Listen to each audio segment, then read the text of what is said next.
বরিশাল সদর উপজেলাকে কেন্দ্রীয় কমিটির আমাদের সম্মানিত চেয়ারম্যান, পার্টির চেয়ারম্যান জনাব তারেক রহমান প্রধানমন্ত্রী, তার নির্দেশে আমাদের বরিশাল সদর উপজেলাকে আমাদের যুগ্ম মহাসচিব জনাব সিনিয়র যুগ্ম মহাসচিব রুহুল কবির রিজভী সাহেব স্বাক্ষরিত কমিটি দিয়েছেন 161 বিশিষ্ট।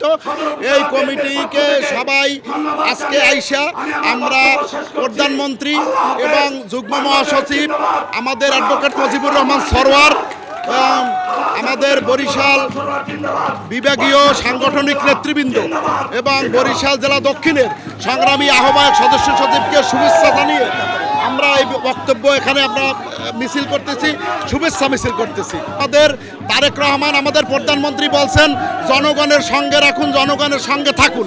আমরা সেই জনগণকে সঙ্গে রাখতেছি এবং জনগণের সঙ্গে থাকতেছি।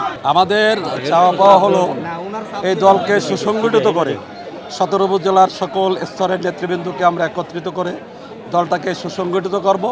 আমাদের চেয়ারম্যান জনাব তারেক রহমান আমাদের গণতান্ত্রিক বাংলাদেশের এখন প্রধানমন্ত্রী, তিনি তার হাতকে শক্তিশালী করাই আমাদের কাজ।